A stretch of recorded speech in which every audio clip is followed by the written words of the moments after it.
So, hello. Hello, ma'am. Hello. Cut mo na lang. Mag-ano na lang tayo. Hindi, yun na yun. Papasok ko dun. Oo, yun na yun.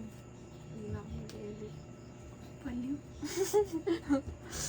Okay, so controlling the monster. So, what is the monster here? The cell phone. Yung phone kasi, nagpupuyat tayo. Dahil dun. So, ano ang smartphone addiction? Pakibasa nga, miss. Ito na. Ang liit.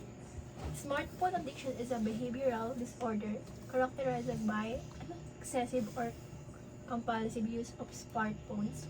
Individuals may become preoccupied with their devices, experiences withdrawal symptoms, and have difficulty controlling their usage, despite negative impacts on their daily life. So, ano ang smartphone addiction? Grabe to. So, it is a behavioral disorder characterized by excessive and compulsive use of smartphone. So, we often find individuals who become preoccupied with their devices. Kahit yung mga senior dyan, nakikita mo, nag-i-scroll na lang ganun. Yung iba nga nagtuturstrap, di ba? Nalakahan na lang yung mga font para di mahal sa mata. Di ba? So, kahit yung mga matatandang yon, nakaka-experience din sila ng withdrawal symptoms and nag-struggle din sila na makontrol yung ano nila, yung paggamit nila. Tapos may mga, syempre, negative impact yun sa buhay nila. Imagine mo, senior na nagkaganon pa, nagtitiktok pa, diba? Mas famous pa sa'yo. Oo. So, discuss natin yung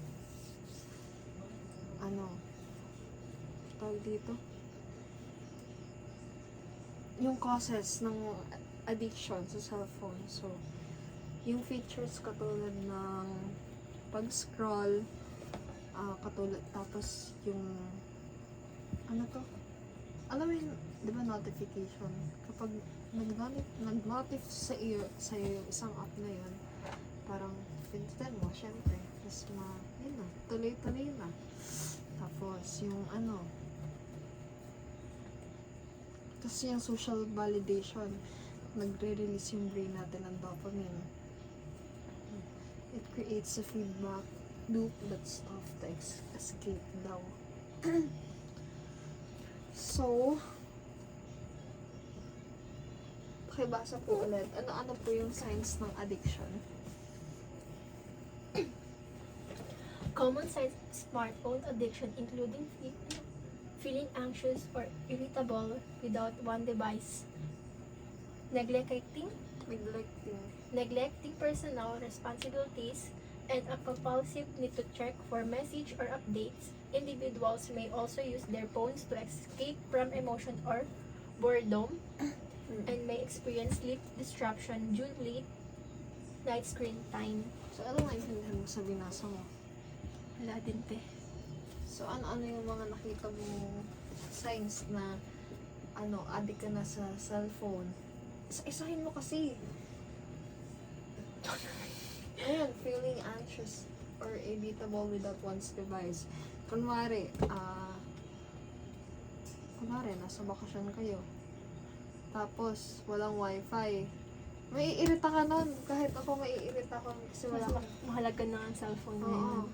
Hindi Parang ako, ikakamatay mo na yun. hindi ako makakapag-scroll eh.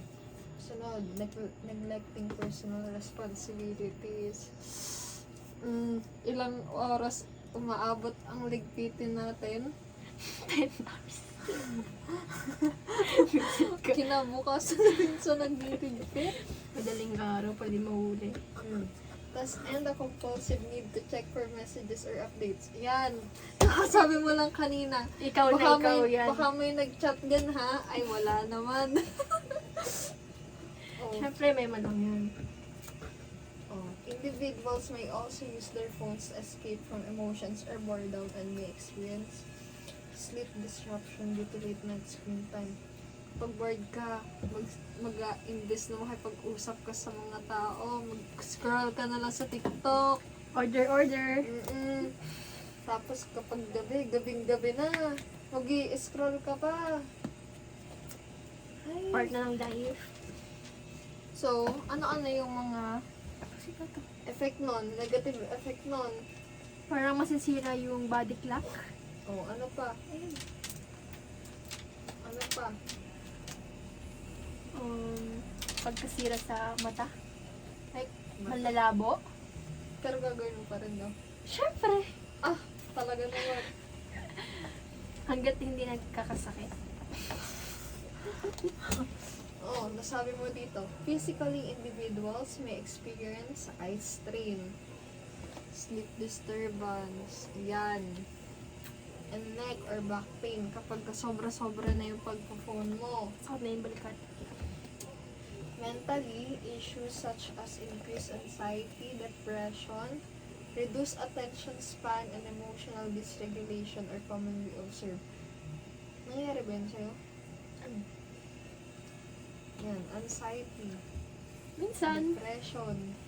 pero minsan yung phone mismo yung gamot doon. Kung ano yung, TikTok, relax. Mas mawawala na yung kung ano yung pahirap, yun din yung gamot, no? sabi nga nila, Oh. Socially, smartphone addiction can decrease in-person interactions. Totoo ba? ewan, Totoo ba? Totoo ba yan? siguro, Hinder academic and work performance. Yan, imbes na mag-aaral, naglaro. nag-i-scroll, naglalaro ng Code M. Ay, nakaw. Oh, to. Ano-ano daw yung mga impact, no? Kabasa mo. Smartphone addiction has been linked to neurobiological changes in the brain, particularly involving neurotransmitters like dopamine and GABA. Reduced GABA levels, especially in the prefrontal cortex, buto ba yun? Can lead to poor impulse control, heightened anxiety, and difficulty focusing, which contribute to compulsive screen time behavior. Ito nursing ka. Isa pa. Treatment options. Treatment tayo. Basahin.